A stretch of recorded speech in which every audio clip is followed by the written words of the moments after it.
On the morning of the 28th of October, 1925, deep within the Valley of the Kings, archaeologist Howard Carter knelt beside the innermost coffin of a boy pharaoh who had been dead for more than 3,000 years.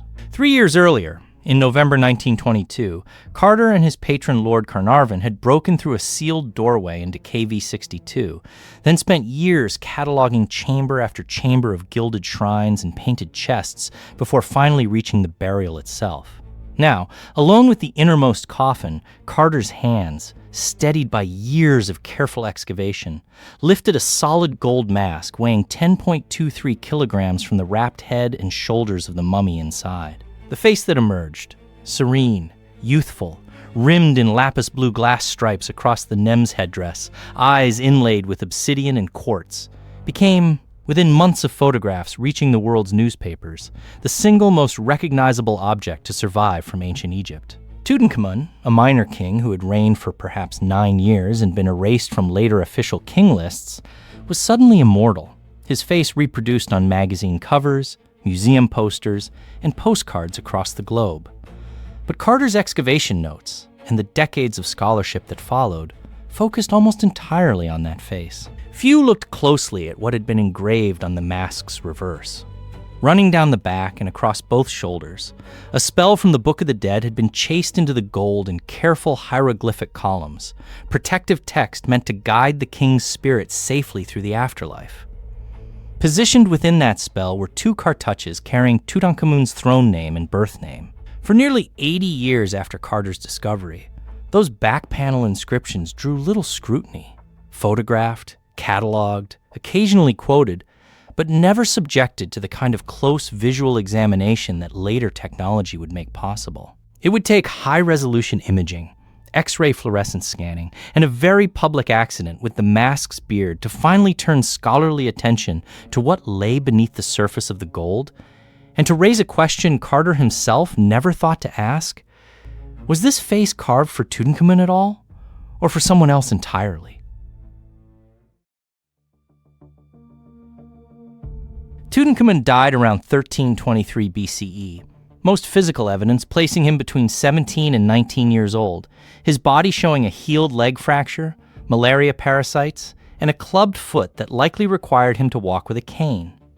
His death appears to have caught the royal court unprepared, with no long-planned succession and no finished royal tomb standing ready to receive him. Egyptologists have long noted that KV-62, the tomb Carter opened in 1922, is strikingly small and modestly laid out compared to other 18th dynasty royal burials, closer in scale to tombs built for nobles or officials than to the multi-chambered tombs of kings like his grandfather Amenhotep III. The leading explanation is that KV-62 was never intended for a pharaoh at all, and that Tutankhamun's court, facing a sudden death with nothing better available, converted an existing private or subsidiary tomb for use within the 70 days Egyptian custom allowed between death and burial. That time pressure shows up throughout the burial goods themselves. Conservators cataloging the more than 5,000 objects packed into the tomb's 4 small chambers have repeatedly documented names altered on coffins, shrines, and funerary furniture. Cartouches carved over earlier cartouches, gilded surfaces reworked, inscriptions that plainly don't match the objects they now sit on. A miniature coffin holding embalmed viscera bears a name later corrected to Tutankhamun. Wooden shrine panels show erasure marks beneath his titles. None of this looks like a burial planned years in advance, the way pharaonic funerals were traditionally meant to be prepared. It looks like a scramble. Craftsmen and priests pulling whatever royal quality equipment was already on hand, some of it apparently made years earlier for other members of the royal family, and adapting it under deadline for a teenage king nobody expected to bury so soon. If storeroom pieces from a previous royal death could be repurposed for coffins and shrines, the question becomes unavoidable. Could that same shortage-driven improvisation have reached the most sacred object in the entire burial, the mask covering the king's own face? To understand what else might have been available in the royal workshops when Tutankhamun died, the record has to go back roughly 13 years to the death of his father. Akhenaten, the revolutionary pharaoh who had abandoned Egypt's traditional gods for the sole worship of the sun disk Aten, died around 1336 BCE after 17 years on the throne, leaving behind a court in religious and political disarray. What followed was one of the murkiest successions in Egyptian history. Inscriptions and king lists point to a ruler carrying the throne name Ankh-Kheperur-Nefer-Neferuaten, who governed briefly before Tutankhamun, himself still a child, took power around 1332 BCE. The identity behind that throne name has divided Egyptologists for decades. A substantial body of scholarship argues that Ankh-Kheperur-Nefer-Neferuaten was Akhenaten's own chief wife, Nefertiti, ruling in her own right under full royal titles after her husband's death, one of a small handful of women in Egyptian history to claim the formal kingship rather than acting only as a queen or regent. Whoever held that throne name required a full royal burial of their own. Coffins, shrines, canopic equipment, and very likely a gold funerary mask, commissioned by the same palace workshops that would later equip Tutankhamun's tomb. That burial has never been found intact, or conclusively identified among the tombs already excavated. Separately, objects bearing the name of Kia, a secondary wife of Akhenaten, who also died before him, have turned up reworked and reinscribed for use in other burials, including pieces recovered from KV-62 itself. Between Kia's unfinished equipment and Nefer-Neferuaten's undiscovered burial, Egyptologists know that at least one, and possibly two, sets of high-quality royal funerary goods from the Amarna royal family were left without a permanent resting place in the space of little more than a decade. When Tutankhamun's own death arrived without warning, those unused or interrupted royal commissions represent exactly the kind of material a workshop under pressure would reach for. The question is no longer whether spare royal equipment existed somewhere in the workshops. It's whether the mask lifted from his mummy in 1925 was ever meant to be his. In 2015, British Egyptologist Nicholas Reeves was studying high-resolution photographs of Tutankhamun's tomb, part of a documentation project examining surfaces that had never been scrutinized at close range. His attention settled on the gold mask's shoulders, where the protective spell from the Book of the Dead runs down in vertical columns of hieroglyphs, framing two royal cartouches bearing Tutankhamun's throne name, Neb-Khepir, and his birth name, Tutankhamun. Under raking light and magnification, Reeves reported something the object's previous 80 years of study had missed. Faint traces of an earlier set of signs, incompletely erased, sitting beneath the visible cartouche. Gold, unlike carved stone, can be reworked without leaving an obvious gap. A goldsmith can hammer out an old inscription and chase a new one into the same surface, and if the job is done well, the correction becomes almost invisible to the naked eye. Reeves argued the ghost signs beneath Neb-Khepir were consistent with a different throne name entirely, Ankh-Kheperur, the name used by Nefer-Neferuaten, the shadowy ruler many scholars equate with Nefertiti. If his reading was correct, it meant the cartouche identifying the mask as Tutankhamun's had been carved directly over an earlier one, identifying it as hers. Reeves published his analysis, and it moved quickly from a specialist paper into international headlines, reframing the most famous object in Egyptology as possible evidence of a royal identity swap. Other scholars pushed back hard, some arguing the marks Reeves identified as an erased cartouche were nothing more than natural striations in the gold sheet or shadows produced by the photography itself, not deliberate signs at all. The disagreement was never fully resolved by inscription analysis alone. Reading faint traces in two-dimensional photographs has real limits, and both sides accused the other of seeing what they expected to see. What the debate did accomplish was to send restorers and conservators back to the physical object itself, this time armed with instruments Carter never had. X-ray fluorescence scanners capable of reading the metal's actual composition, and imaging equipment able to see past what surface photographs alone could ever resolve. Look closely at the gold mask's ears and another anomaly appears, one that has nothing to do with erased inscriptions or hidden cartouches. Both earlobes are pierced straight through with a clean, deliberate hole, each one plugged with a separately made gold stud shaped and polished to blend into the surrounding metal so seamlessly that casual viewing hides it entirely. Piercing is not decorative flourish on an object like this. It required cutting directly through the finished gold surface of a royal face, then engineering plugs precise enough to disguise the intrusion afterward.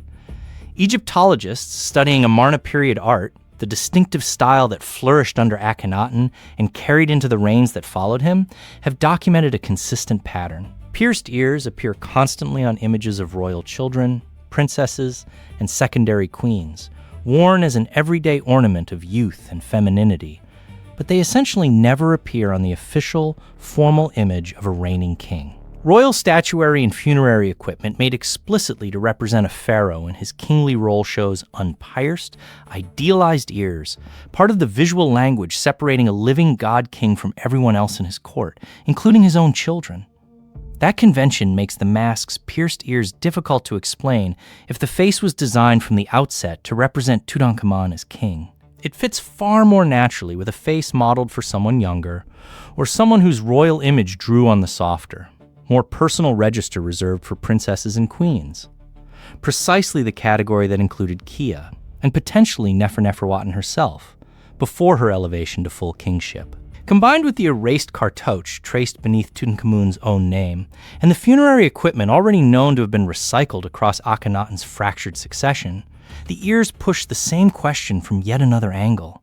Whose face was this mask carved to wear first? The gold face lifted from Tutankhamun's mummy in 1925 increasingly looks less like a single, unified commission made for one specific ruler, and more like the thing the evidence keeps pointing toward, a death mask built for someone else.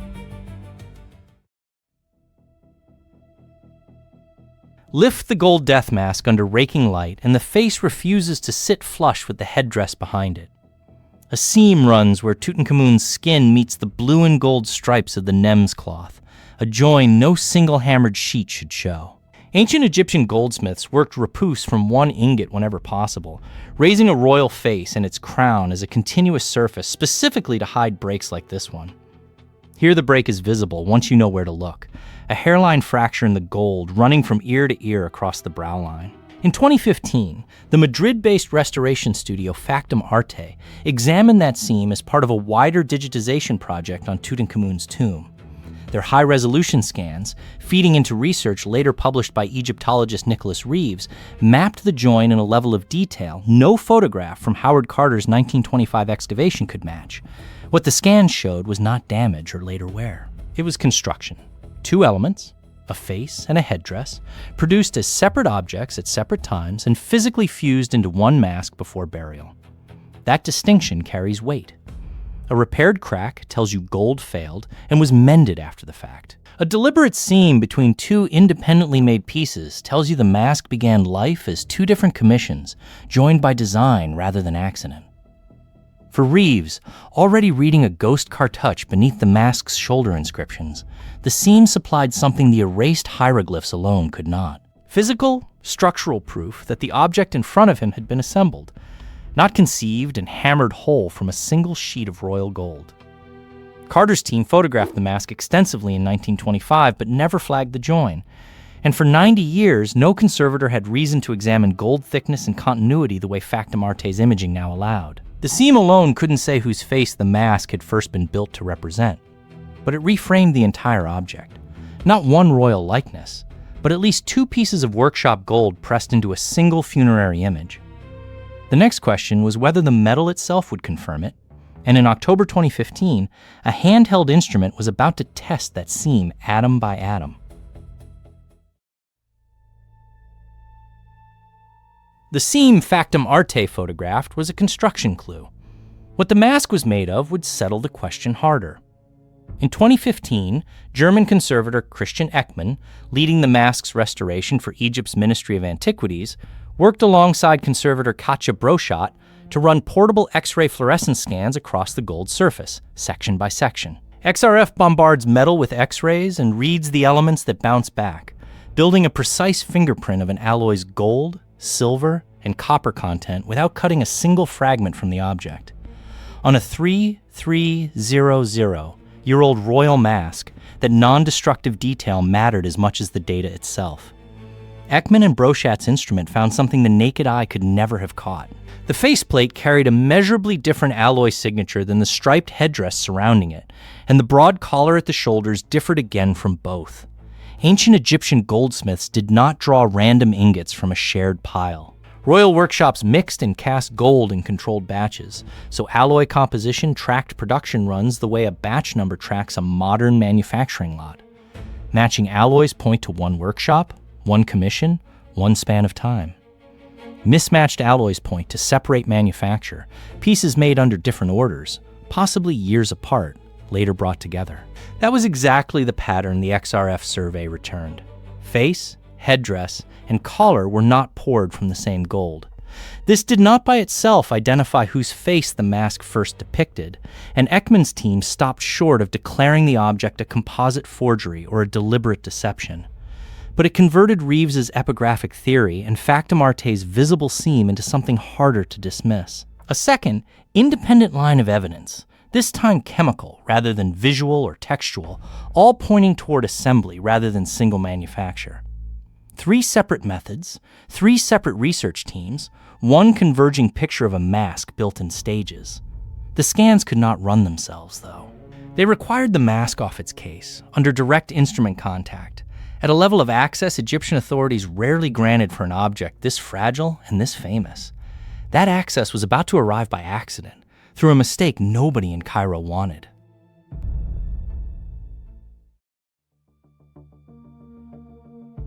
That mistake arrived in August 2014. While repositioning the mask for its display case inside the Egyptian Museum in Cairo's Tahrir Square, museum staff snapped off the sculpted plated beard, the 11-inch gold and glass ornament fixed beneath Tutankhamun's chin. Rather than report the damage through conservation channels, staff reattached the beard using quick-drying epoxy resin, the kind sold for household hardware repairs, not for 33 centuries-old royal metalwork. The rushed fix left a visible gap and a smear of dried adhesive along the join, an amateur repair on one of the most photographed and most recognizable objects on Earth. News of the botched repair broke internationally in January 2015, forcing Egypt's Ministry of Antiquities to admit the damage publicly and assign an emergency conservation response under intense global scrutiny. That response fell to Christian Ekman, brought in from Germany's Romer Pelizaeus Museum with a specific mandate. Remove the epoxy, properly reattach the beard using reversible conservation-grade adhesive, and document the mask's condition at a level of detail no team had achieved since Carter's excavation nearly a century earlier. Over 10 days in October 2015, Ekman and colleague Katja Brochat had the mask off display and under direct physical examination, beard detached, gold surface exposed, instruments finally in hand. It was the closest access anyone had gained to the object's internal construction in 90 years, made possible only because a careless case adjustment had cracked it open. Carter himself had separated the mask's components during the original 1925 excavation, prying the beard loose to fit the wrapped mummy inside its nest of coffins, then reattaching it before the mask ever went on public display. Nobody since had disassembled it under real laboratory conditions. The 2014 crisis, humiliating for the museum and its staff, became the direct reason the seam could finally be scanned and the alloys properly tested. A cracked beard, patched with hardware store glue, had accidentally forced open a 90-year-old mystery. What Ekman's team found once they were inside would not resolve who the mask was first built for. It would only sharpen the question further and hand it back to the historians waiting outside the lab. Lay the evidence side by side, and no single thread proves the case alone. The cartouche beneath Nebkhaper that Nicholas Reeves read in 2015 as a possible trace of Ankheperur remains debated. Some epigraphers see only surface wear where he sees erased signs. The pierced ears, a feature Amarna art gave to children and queens, sit oddly on a king's official image, but are not unique to Tutankhamun's mask alone among royal objects from the period. The seam Factum Arte mapped between face and headdress shows 2 pieces joined, and Ekman and Brochat's X-ray fluorescence scans confirm the face carries a different gold alloy than the headdress and collar around it. Individually, each detail admits an innocent explanation. Together, repeated across 4 independent lines of inquiry: epigraphy, iconography, structural imaging, and metallurgy, they stop looking like coincidence. Several respected Egyptologists still defend the mask as a single unified royal commission, arguing that workshop practice under time pressure could explain alloy variation without requiring an entirely separate original owner. That caution is reasonable. Ancient Egyptian goldwork was rarely poured from one uniform batch, even for objects intended as one piece from the start. But caution cuts both ways. What the physical record shows beyond dispute is a burial assembled at extraordinary speed for a teenage king nobody expected to bury so soon, inside a tomb too small for royalty, using equipment bearing erased and overwritten names throughout the grave goods, not only on the mask. Reused Shabtai figures, an altered coffin, a repurposed set of canopic jars naming Kia all tell the same story from different angles. Craftsmen working against a fixed number of days, pulling finished royal workshop pieces off shelves rather than starting fresh. The mask may be the most famous face in archaeology, but its gold does not agree on when or for whom it was first shaped. 98 years after Carter lifted it from the wrappings, the Boy King's mask keeps its secret behind a smile cast, quite possibly for someone else's death. A death mask built for someone else.